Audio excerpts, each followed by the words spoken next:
Ya, terima kasih untuk teman-teman hard rocker dan Rosimun.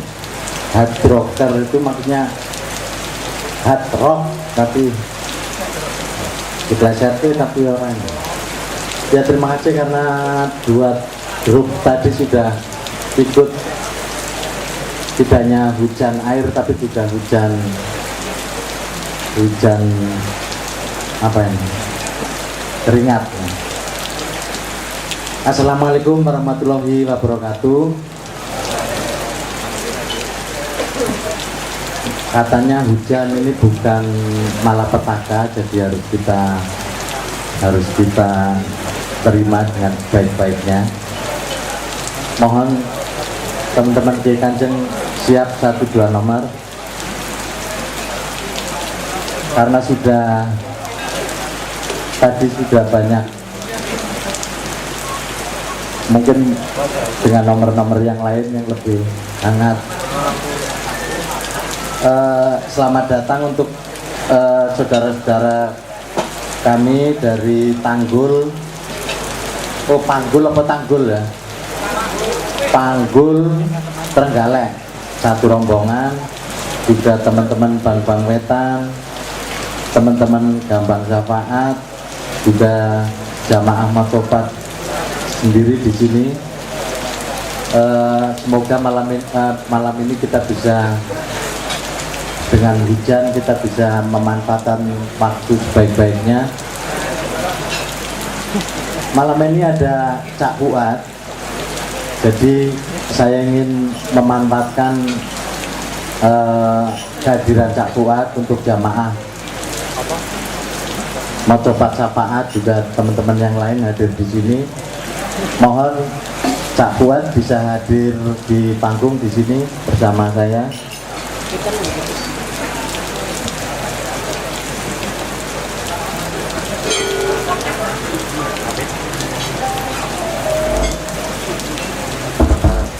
Kita mau sampai jam berapa? Ya? Apa nak wis terang terus rampung gitu? Oke, kita sekuat-kuatnya lah.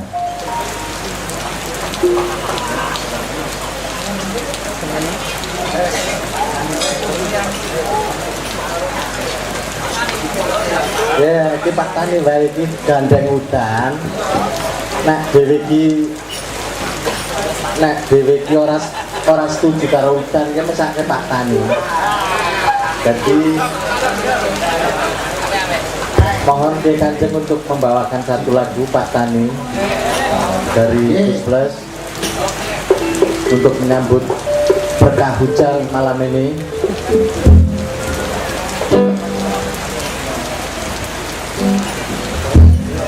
Coba 2 nomor ya. Satu Pak Tani, satunya lagi yang masih ada hubungannya dengan pertanian apa? Apa? Oh, bunga rumput ya. Nah, kanggone petani bunga rumput, nah kanggone pedagang ini bunga bak. Oke, jadi 2 nomor, 1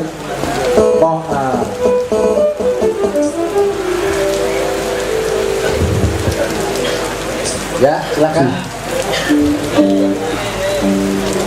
Ketomik itu sudah muni kabeh ro. Ini dibukain gandeng udan iki ya ana sing konslet barang. Basike gedean. Kuwi base dicilike strip rong strip.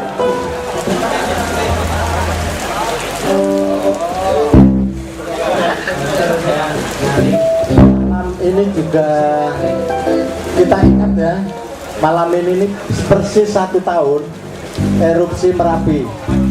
Dulu kita pas Matopat Syafaat kita peringati, dan ini 1 tahun persis malam ini.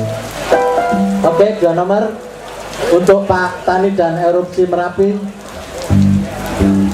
Siap. Oke,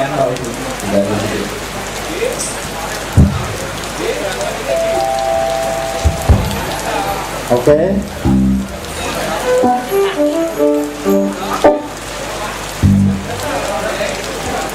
Ganggu aja juga. Ayo Mas Ki, sampun ya.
Tepuk tangan buat Bapak kami.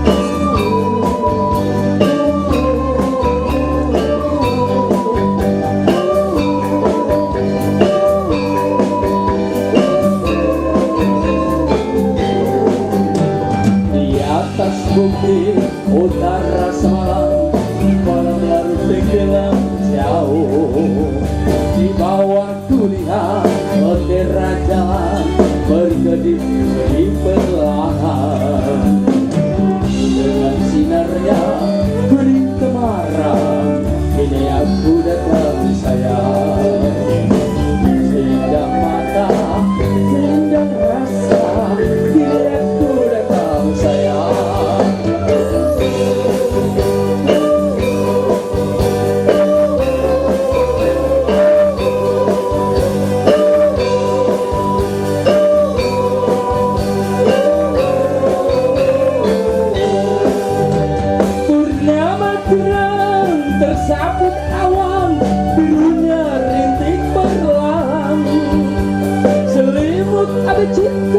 sana ku berdua hanya kaca menyapu bayang.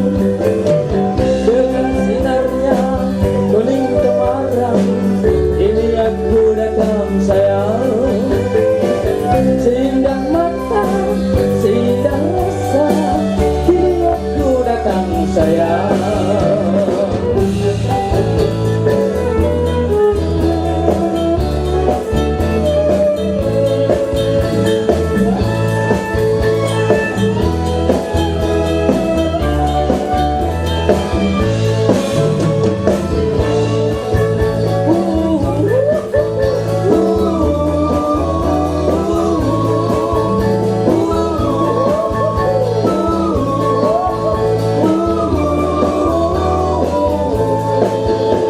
Purnama terang tersaput awan, birunya rintik perlahan.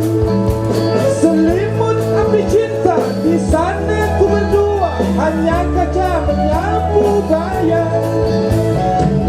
Dengan sinarnya kuning kemarang, ini aku datang sayang. Seindah mata, seindah rasa, kini aku datang sayang. Selaksa bunga rumput goyang bersama dalam buaya angin semilir. Selaksa bunga rumput goyang bersama dalam buaya angin semilir. Selaksa bunga rumput goyang bersama menyambut lembayung fajar hari yang baru. Menyambut lembayung fajar hari yang baru. Selaksa bunga rumput goyang bersama dalam buaya angin semilir. Selaksa bunga rumput goyang bersama dalam buaya angin semilir. Selaksa bunga rumput goyang bersama dalam buaya angin semilir. Selaksa bunga rumput goyang bersama dalam buaya angin semilir. Selaksa bunga rumput goyang bersama dalam buaya angin semilir.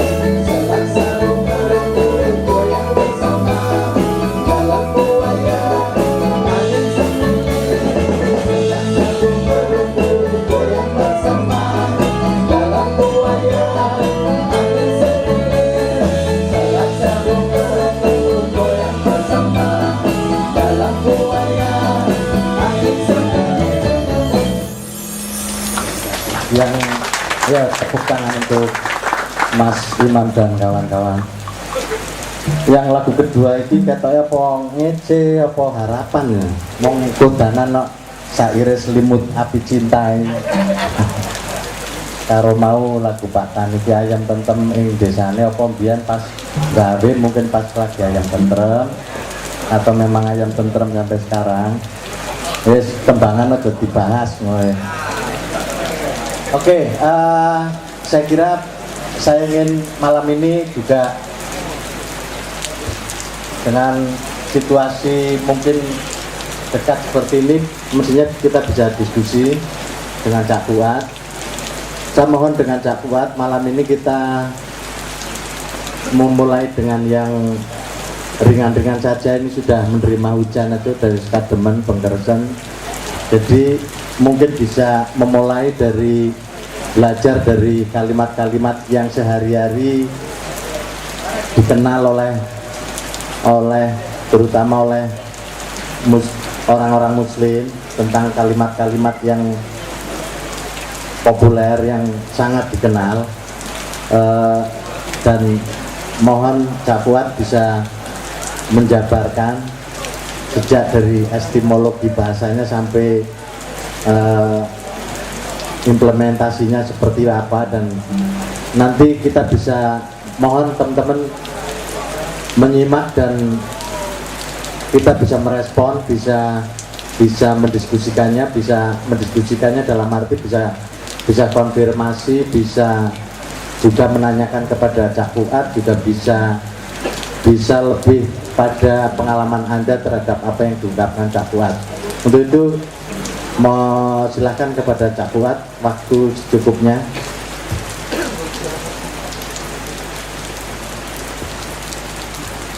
Assalamualaikum warahmatullahi wabarakatuh. Alhamdulillahirabbil alamin wassalatu wassalamu ala asyrafil mursalin habibina wa nabiyyina Muhammadin wa ala alihi wa ashabihi ajma'in. Amma ba'd. Teman-teman jamaah ma'iyah Majabat Syafaat, alhamdulillah pada malam hari ini kebetulan hujan tidak henti-hentinya sampai saat ini, dan ini kita terima dengan ridho, kita terima sebagai rahmat dari Allah Subhanahu wa taala. Saya ditakdirkan oleh Allah untuk bisa hadir di Majabat Syafaat ini, meskipun setiap tanggal 17 itu saya selalu punya keinginan untuk datang, tapi selalu tidak bisa. Alhamdulillah pada malam hari ini bisa, dan saya akan mencoba menyampaikan beberapa hal seperti disampaikan oleh Mas Tok. Mudah-mudahan ada guna dan manfaatnya untuk kita semua. Islam itu agama yang mudah. Ini menjadi dasar, menjadi sesuatu yang mendasar, oleh karena Rasulullah SAW berkali-kali menyatakan ya, bahwa agama itu mudah. Ad-dinu yusrun, kata Rasulullah, agama itu mudah. Maka yassiru, mudahkanlah, wala tu'assiru, jangan dipersulit. Ajaran Islam itu sebenarnya simple, sederhana, tidak ruwet, bahkan juga mungkin ringan, tidak berat. Seringkali yang membuat berat itu adalah kita sendiri. Saya tadi kebetulan berangkat dari perjalanan dari Malang ke Jombang, dari Sragen sampai Klaten itu lebih dari 2 jam karena macet. Di tengah-tengah kemacetan itu saya buka radio di mobil dan ada kajian agama 2 jam lebih, ya. Isinya yang sulit-sulit semua. Dari bicara tentang sholat itu sampai 2 jam lebih hanya satu sisi mengenai sholat.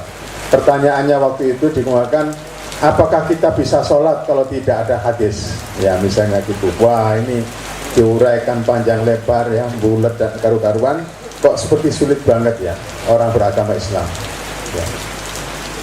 Padahal kalau kita mau merumuskan Islam dengan mudah, ya mudah. Tergantung kepada yang masak, ya. Oleh karena itu malam ini saya akan mencoba mengungkapkan beberapa hal yang tadi disampaikan oleh Mas Tok, ya.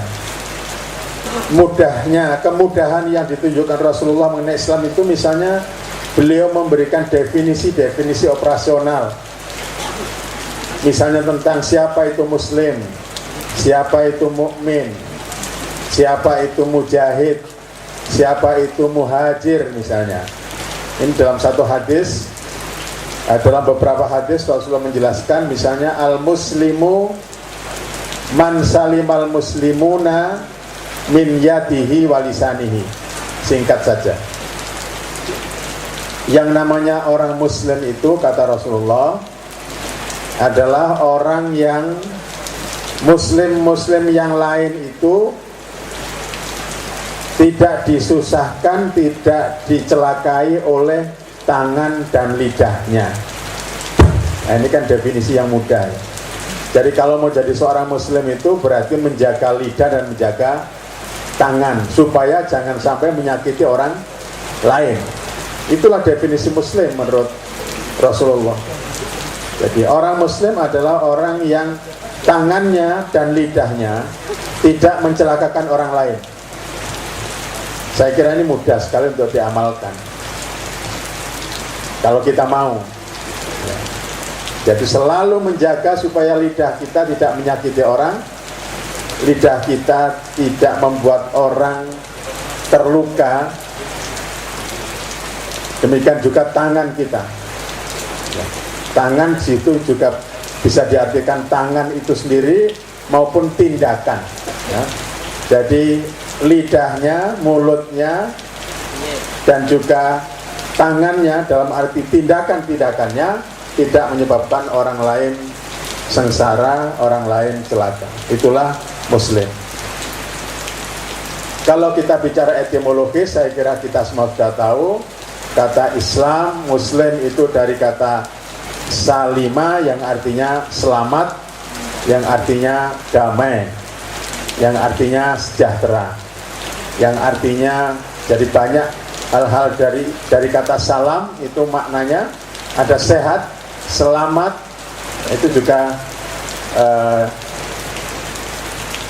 salah satu makna dari kata Islam. Misalnya ada satu ungkapan al-jismus salim, al-aqlus salim fil jismis salim. Itu terjemahan dari kata ora et labora, ya. Akal yang sehat ada di dalam jiwa yang di dalam badan yang sehat. Nah, ini orang olahraga nih yang suka ini. Tapi kalau orang ahli jiwa mengatakan enggak, ya, jiwa yang sehat itu ada badan yang sehat itu ada pada jiwa yang sehat. Karena banyak orang sakit fisik itu penyebabnya adalah sakit psikologis. Ya. Oke, jadi itu al-aqlus salim fil jismis salim itu bukan hadis, bukan ungkapan dari Islam, tapi itu adalah terjemahan dari ora et labora. Ya. Kemudian al-mu'min, orang mukmin itu siapa? Nabi ditanya, ya Nabi siapa sih orang mukmin itu? Ya, kalau kita ditanya siapa orang mukmin, tentunya orang yang memenuhi rukun iman yang 6 itu. Kalau Muslim yang memenuhi rukun Islam.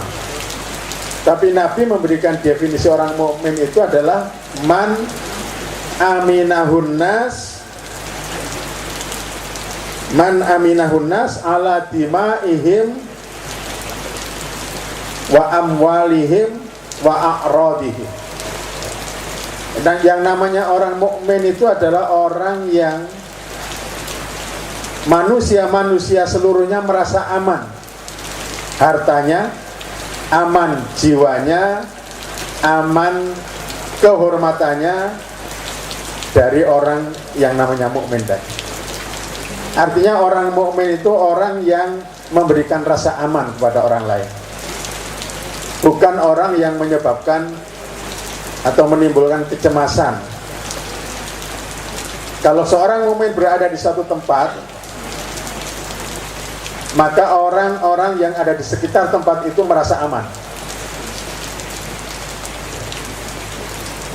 Sebaliknya, kalau keberadaan seseorang itu menyebabkan kecemasan pada lingkungannya, maka menurut definisi tadi dia belum dapat disebut sebagai seorang mukmin. Tentu ini bukan hanya di tengah masyarakat, di dalam ya kehidupan yang lebih luas, berbangsa, bernegara. Seorang pemimpin mukmin itu mesti memberikan rasa aman kepada rakyatnya berkaitan dengan 3 hal, yaitu hartanya, jiwanya, dan juga martabatnya atau kehormatannya. Kalau di hadis tadi disebutkan 2 sebenarnya, yaitu harta dan jiwa. Yang kehormatan itu disebutkan dalam hadis yang lain, yaitu ketika Rasulullah menyampaikan khutbah perpisahan di Padang Arafah pada haji beliau yang terakhir. Yang terakhir itu bukan berarti Nabi haji berkali-kali. Ya, Nabi itu hanya haji dua kali. Nah, yang terakhir itu beliau menyampaikan khutbah di Arafah, panjang sekali khutbahnya, dan itu dicatat dalam sejarah, mengandung nilai-nilai yang luar biasa untuk ukuran pada waktu itu. Antara lain adalah mengenai 3 hal tadi. Nabi mengatakan, ayuhan nas, inna dima'akum wa amwalakum wa a'radakum haramun alaikum.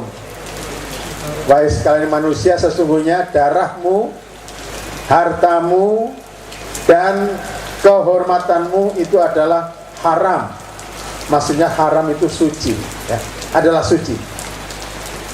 Maka jangan sampai ada seseorang yang beriman yang menciderai orang lain dalam 3 hal tadi, yaitu hartanya, jiwanya, atau darahnya, dan kehormatannya. Para ahli sejarah mencatat ini adalah pernyataan yang luar biasa dalam hal penghormatan terhadap manusia. Isi khutbah Rasulullah itu sangat humanis. Dan 3 kata inilah yang kemudian ditiru oleh filosof-filosof barat yang kemudian melahirkan apa yang disebut dengan hak asasi manusia. Ini menurut tulisan Cak Nur Khalis Majid, saya baca di tulisannya berjudul Keindonesiaan dan Keislaman. Dia katakan bahwa orang barat itu sebenarnya, John Locke misalnya ketika dia mengatakan 3 prinsip, yaitu yang namanya life, liberty, dan property, itu yang menjadi prinsip HAM sekarang, atau kemudian diubah atau dikembangkan oleh Thomas Jefferson dengan mengatakan 3 hal juga, yaitu life, liberty, propertinya diganti dengan happiness, kebahagiaan. Itu semua sebenarnya adalah bersumber dari sabda Rasulullah SAW pada waktu khutbatul wada. Rasul menggunakan kata pertama adalah jiwa, yaitu darah, yang kedua harta, yang ketiga adalah kehormatan. Kehormatan ini salah satunya adalah yang disebut oleh John Locke tadi, liberty, kemerdekaan. Salah satu indikator dari kehormatan seseorang adalah ketika dia mendapatkan kemerdekaan. Ketika dia dijajah, ketika dia menjadi budak, maka kehormatannya sebagai manusia sudah runtuh. Tapi Rasul menggunakan kata kehormatan yang lebih luas dari liberty. Liberty hanya salah satu dari indikator dari kehormatan manusia atau martabat manusia. Ya, jadi dan apa yang dikatakan oleh Cak Nur ini bukan apa sekedar membanggakan diri, tapi ada catatan sejarah yang ditulis oleh orang barat sendiri, ya, bahwa mereka belajar itu semua adalah dari orang-orang timur, ya, yang dimaksud orang timur adalah orang-orang Islam pada waktu itu, karena orang Islam dulu sempat ke Eropa dan berkuasa cukup lama, beberapa abad di Spanyol, di Andalusia, ya, di Barcelona, ya. Itu semua dulu adalah di bawah Bani Umayyah. Setelah Bani Umayyah yang di Baghdad jatuh, nah, kemudian salah seorang keturunan dari Bani Umayyah namanya Abdurrahman Ad-Dakhil lari dengan pasukannya ke Eropa, dan di sanalah mereka mendirikan dinasti Umayyah. Pada saat di Timur Tengah sendiri sedang berkuasa Daulah Bani Abbasiyah. Ya. Jadi disitulah sebenarnya orang-orang Eropa yang waktu itu dalam masa kegelapan belajar tentang ilmu pengetahuan dan tentang nilai-nilai kemanusiaan kepada orang-orang Islam. Nah, jadi itu mukmin, ya, mukmin. Jadi saya ulangi, orang mukmin adalah orang yang memberikan rasa aman kepada orang lain. Saya sering, Cak Nun pernah memberikan suatu ilustrasi, ya. Manusia itu sebenarnya perannya di tengah masyarakat itu ya bisa dibedakan menjadi 5 sesuai dengan urutan hukum Islam. Ada manusia wajib, ada manusia sunnah, ada manusia mubah, ada manusia makruh, dan ada manusia haram, kan gitu. Saya kira ini sudah sering dijelaskan oleh Cak Nun. Nah, ini sebenarnya juga sesuatu yang gampang kita terapkan. Kita itu di tengah masyarakat, kira-kira tetangga-tetangga itu kalau kita pindah dari situ, apa komentarnya? Kalau komentarnya alhamdulillah wong iki pindah misalnya, itu berarti kita manusia apa itu? Paling enggak makruh. Ya, Tapi kalau tetangga kita itu setiap hari, wah ini orang ini harus diusir dari sini, bikin kacau saja, itu namanya manusia haram. Kalau manusia mubah itu tidak ada yang tahu, ada dan tidak adanya sama saja, mubah. Kalau sunnah itu manusia yang digandoli oleh masyarakatnya. Kalau pindah itu digandoli, jangan pindah sampai nanti kalau sampai pindah bagaimana ini? Kampung kita siapa yang ngurus? Nah itu manusia sunnah. Kalau wajib itu betul-betul tidak boleh pindah. Ya, jadi betul-betul digandoli untuk tidak pindah dari situ. Nah, kira-kira begitu. Kemudian yang ketiga muhajir. Siapa yang disebut al-muhajiru? Ini hijrah, orang yang berhijrah. Hijrah itu di zaman Nabi itu wajib ain, fardu ain di zaman Nabi. Ya. Harus, kalau orang muslim di zaman itu tidak ikut hijrah ke Madinah, maka dia sudah dikeluarkan dari komunitas orang Islam. Kalau dia diperlakukan tidak baik oleh orang-orang kafir di Mekah, orang Islam di Madinah tidak tanggung jawab. Jadi hijrah itu merupakan satu kewajiban pada waktu itu. Tetapi suatu kali Nabi ditanya, manil muhajiru ya Rasulullah, siapa sih orang yang disebut muhajir itu? Muhajir itu orang yang hijrah. Maka Nabi mengatakan al muhajiru man hajara manahahullahu anhu. Nah, definisi ini berlaku sampai sekarang. Kata Rasulullah, muhajir itu adalah orang yang berhijrah dari apa yang tidak disukai oleh Allah. Jadi kalau kita ini barangkali setiap hari memang harus hijrah, karena setiap hari kita melihat banyak sekali hal-hal yang tidak disukai oleh Allah dan kita suka. Maka kalau kita menjadi muhajir, setiap hari kita harus bertanya apa yang harus kita hijrahi. Nah itu muhajir. Kemudian mujahid. Mujahid, pejuang, ya, orang yang melakukan jihad. Rasulullah mengatakan al-mujahidu man jahada nafsahu fi ta'atillah. Yang namanya pejuang itu adalah orang yang berjuang mengalahkan dirinya sendiri agar dirinya itu mau tunduk kepada Allah. Itulah yang namanya pejuang. Jadi kalau pejuang tapi emosional, itu bukan pejuang, karena dia tidak bisa menundukkan dirinya sendiri. Dia berjuang tapi tidak punya perhitungan. Dia berjuang hanya mengandalkan emosi.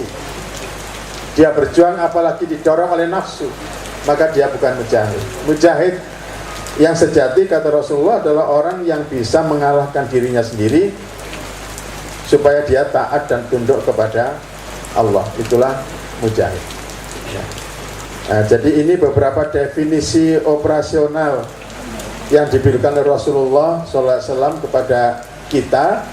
Dengan definisi-definisi ini saya kira kita mudah untuk mengamalkan ajaran Islam. Dalam arti mudah itu bukan berarti tanpa perjuangan, harus berjuang memang, tapi berjuang untuk sesuatu yang jelas, untuk sesuatu yang nyata, untuk sesuatu yang gamblang ada di depan kita. Yang lain mungkin bisa saya ambil. Rasulullah mengatakan ad-dinu an-nasihah. Agama itu adalah an-nasihah. Nasihah itu apa? Sering kita terjemahkan nasihah itu ya nasihat. Dalam bahasa Indonesia nasihah itu nasihat. Memang betul. Salah satu makna dari nasihatun, nasihah itu adalah nasihat. Ya. Istilah lain dalam bahasa Arab itu mau'idhah. Makanya dulu sering kita mendengar ini acara selanjutnya adalah mau'idhah hasanah. Nah, mau'idhah itu nasihat, nasihat yang baik. Ya. Tapi kemudian sekarang yang paling banyak digunakan tausiah. Ya, setelah eranya A'agim itu, A'agim selalu pakai tausiah, mau'idhah hasanah kalah pamor, kemudian diganti dengan tausiah. Nah, tapi di dalam hadis ini ad-dinu an-nasihah itu bukan berarti nasihat. Jadi bukan berarti agama itu adalah nasihat, bukan itu maknanya. Dan masih banyak orang yang memahami seperti itu sehingga merasa kalau setiap hari dia beri menasihat 100 orang, berarti dia sudah menjalankan agama dengan baik. Sampai orang yang dinasihati bosan. Ya. Setiap hari saya terima nasihat itu ada berapa SMS itu. Ya, yang isinya itu ya gitu-gitu saja, atau isinya juga macam-macam, nggak dipilih siapa yang diberi nasihat ini, pokoknya diantem promo aja, SMS dikirim kemana-mana, ya belum tentu cocok dengan orang yang dikirimi masalahnya. Ya. Agama dalam hadis tadi bukan ad-dinu an-nasihah, bukan agama adalah nasihat, karena nasihat di sini artinya al-wala uttam dalam bahasa Arabnya, kesetiaan sepenuhnya. Ya. Jadi agama itu adalah kesetiaan. Orang beragama itu adalah orang yang menunjukkan kesetiaan. Itulah beragama. Para sahabat bertanya, liman ya Rasulullah? Nah, setia kepada siapa wahai Rasulullah? Rasulullah menjawab, an-nasihatu lillah, wali kitabillah, wali rasulillah, wali a'immatil muslimin, walil muslimina amat. Setia pertama kepada Allah, 2 kepada kitab Allah, 3 kepada Rasulullah, 4 kepada pemimpin-pemimpin umat Islam, yang 5 kepada sesama umat Islam. Nah, itu harus ada rasa setia. Tentu kesetiaan kepada 5 tadi itu berbeda-beda kadarnya satu sama lain. Kesetiaan kepada Allah mutlak, kepada kitabullah mutlak, kepada Rasulullah saya kira juga begitu. Tapi kesetiaan kepada pemimpin itu kondisional, tergantung. Kalau pemimpinnya taat kepada Allah, kepada Rasul, kepada kitab, ya tentunya baru kita taat, kita setia. Tapi kalau tidak ada kewajiban. Dengan sesama muslim juga begitu. Ya, jadi kondisional sifatnya. Teman-teman sekalian, saya kira itulah beberapa definisi ya yang saya ambilkan dari sabda-sabda Rasulullah yang saya kira sederhana, simple, dan mudah-mudahan itu kalau kita ingat-ingat kemudian bisa menjadi ukuran kita setiap hari. Saya ini muslim, itu harus bagaimana? Saya ini mukmin, saya ini ingin jadi seorang mujahid, ya, saya ini ingin jadi seorang muhajir. Nah, itu gampang sekali definisi-definisinya. Kemudian poin kedua saya ingin mengatakan juga, begitu mudahnya agama Islam itu untuk kita pahami, kita amalkan. Rasulullah memberikan rumus-rumus, terutama dalam kaitannya dengan hubungan sosial. Rumus-rumus yang simple. Misalnya Rasulullah mengatakan, sayangilah penduduk bumi, maka kamu akan disayangi yang ada di langit. Jadi kalau kita ingin disayang Allah, rumusnya gampang. Sayangilah sesama manusia. Sebaliknya kalau kita kejam kepada sesama manusia, Allah juga punya sifat kejam loh. Ya. Ini salah satu. Sayangilah penduduk bumi, maka kamu akan disayangi Allah. Hadis yang lain Rasulullah mengatakan, barang siapa yang memudahkan orang lain, maka dia akan dimudahkan oleh Allah. Barang siapa suka mempersulit orang lain, maka dia juga akan dipersulit hidupnya. Jadi rumus-rumus seperti ini saya kira perlu untuk kita hayati, kita paham. Ada Rasulullah mengatakan, man darallahu alaihi darallahu bihi wa man syaqallahu alaihi. Siapa yang suka melakukan sesuatu yang membahayakan orang lain, siapa yang suka membawa madorot untuk orang lain. Madorot itu kebalikan manfaat. Artinya siapa yang suka merugikan orang lain, dia juga akan dirugikan oleh Allah. Siapa yang suka mempersulit orang lain, dia pun akan dipersulit oleh Allah. Nah, jadi kuncinya kalau kita ini ingin hidup mudah, ya kita bikin mudah sama orang lain. Karena kalau kita mempersulit, pasti hidup kita akan sulit. Kalau di Indonesia ini konon kabarnya yang namanya pelayanan masyarakat itu masih menggunakan jargonnya, kalau bisa dipersulit mengapa dipermudah, kan gitu. Nah itu harus diubah kalau kita seorang muslim. Kalau bisa dipermudah mengapa dipersulit.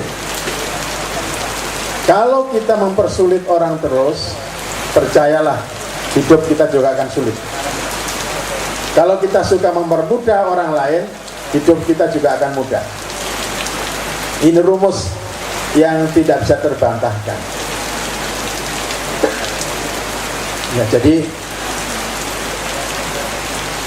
salah satu doa Rasulullah ini yang perlu didengar oleh orang-orang yang punya kewajiban mengurus umat manusia. Rasulullah berdoa, Allahumma man waliya min amri ummati syai'an fasyaqqa alaihim fasquk alaihim. Allahumma ya Allah, siapa saja yang diberi amanat untuk mengurusi umatku, kemudian dia mempersulit, maka persulitlah dia. Persulitlah dia, kata ini doa Rasulullah kepada Allah. Jadi oleh karena itu, tidak heran kalau suatu tidak hanya pemerintah, ya, mengurusi apapun di tingkat manapun, kalau mempersulit orang lain, maka pemegang urusan itu juga akan mengalami kesulitan-kesulitan dalam hidupnya. Itu sudah merupakan rumus yang diajarkan Rasulullah kepada kita. Oleh karena itu maka mudah-mudahan rumus-rumus seperti ini kita pahami untuk kita jadikan pegangan kita di dalam menjalankan kehidupan kita, terutama dalam hubungan sosial. Saya kira ini Mas Toto untuk sementara, ya, karena ini barangkali memang perlu ada selingan dulu, gitu ya. Monggo saya kembali ke Mas Toto. Nanti kalau masih ada waktu, saya bisa tambahkan lagi hal-hal yang lain. Ya, terima kasih. Matur nuwun Cak Buat. Terus waktu yang kata ya, terus ini udannya terus ini ya siki wis rada aneh udan-udane enake nggo turu mah pengajian wis apik. Oke, saya ingin mengulas sebentar apa yang sudah disampaikan Cak Buat. Saya kira ini mohon teman-teman sambil Kiai Kanjeng menyiapkan satu nomor dan teman-teman bisa merespon apa yang diungkapkan Cak Buat. Apa yang saya catat di sini bahwa ajaran Islam inti kudune simpel, sederhana, dan Islam harus meringankan, tidak boleh mempersulit. Ini sama seperti juga ciri-ciri orang pintar itu juga orang yang tidak merumit-rumitkan barang yang sederhana. Bahkan sing orang sederhana itu dunia iso disederhanake. Ini lebih wong pinter itu. Tetapi ada keanehan-keanehan yang kita lihat gitu. Saya pernah ngobrol dengan almarhum Profesor Seno yang menemukan kincir untuk ambil air dari angin itu dulu kan pakai sirip itu. Jadi siripnya golek angin sih, nembe muter terus juga banyu. Lalu Profesor Seno menemukan tidak pakai sirip tapi modelnya spiral. Jadi angin saka ngendi wae mubeng anunya apa namanya, tapi nggak laku. Padahal itu sederhana, murah. Terus saya tanya ke Profesor Seno, kenapa masyarakat tidak apa namanya, masyarakat tidak tertarik? Jawabannya Profesor Seno, ya ini kesalahan pendidikan sosial kita. Jadi semakin sederhana semakin orang dipercaya, semakin murah ini semakin dianggap orang bermutu. Kudune iki kabel sing serabut kae terus ana lampune klap-klip terus meling-meling, iki seneng. Nah, salah satu yang ditemukan oleh Profesor Seno akhirnya nggak terlalu seneng orang-orang karena terlalu gampang, terlalu mudah setiap orang bisa bikin. Ini saya kira sangat cocok sekali, kita bisa mencoba mengapresiasikan dengan apa yang kita alami sehari-hari. Jadi tadi siapa muslim ya, siapa mukmin, intinya adalah orang yang memudahkan dari lidahnya dan tangannya dan tidak mencelakakan juga dari lidahnya dan tangannya. Lidah dan tangan itu bisa dikembangkan berbagai macam hal. Yang berikutnya tentang muslim tadi, sampai ke intinya bahwa muslim itu adalah urusan selamat, damai dan sejahtera. Tadi Cak Buat sempat menyitir ora et labora ya. Yang umum itu ora et labora itu apa? Kalau bila badan yang apa Pak? Mensana in corpore sano. Jiwa yang sehat, ada badan yang sehat. Nah, sebetulnya juga harus diulang lagi. Yang sehat itu juga yang apa namanya, tidak hanya badannya yang sehat, tetapi juga jiwanya. Jadi loro-loro nih kudune. Nah, kenapa yang dikenal itu hanya yang satu itu? Mergo mbiyen yang yang melansir itu perusahaan alat-alat olahraga. Wi sejarah ngono kuwi. Jadi ora et labora ki berkaitan dengan olahraga ngono lho. Yang jiwanya yang jiwanya disembunyikan. Kuwi padahal koma gitu. Sampai ke yang mukmin tadi. Ini menyangkut soal bahwa orang mukmin adalah orang yang di sekitarnya itu merasa aman gitu. Aman dalam 3 hal tadi yang utama, ada harta, ada jiwa dan martabat. Dan juga ada muhajir ini.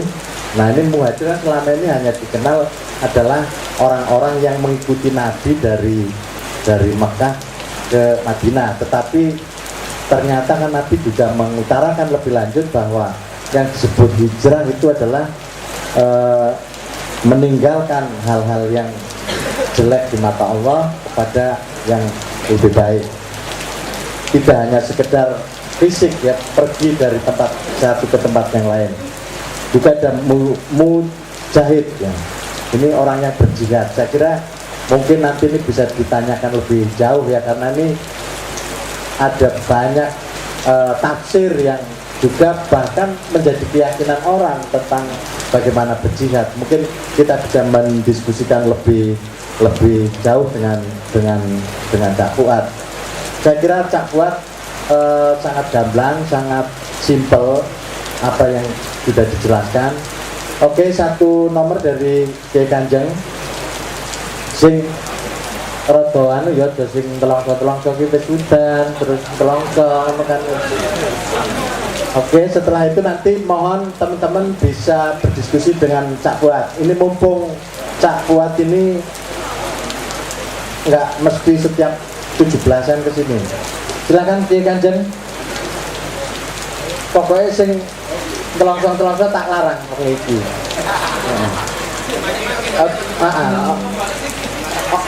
Ojo nambah-nambahi grantes dan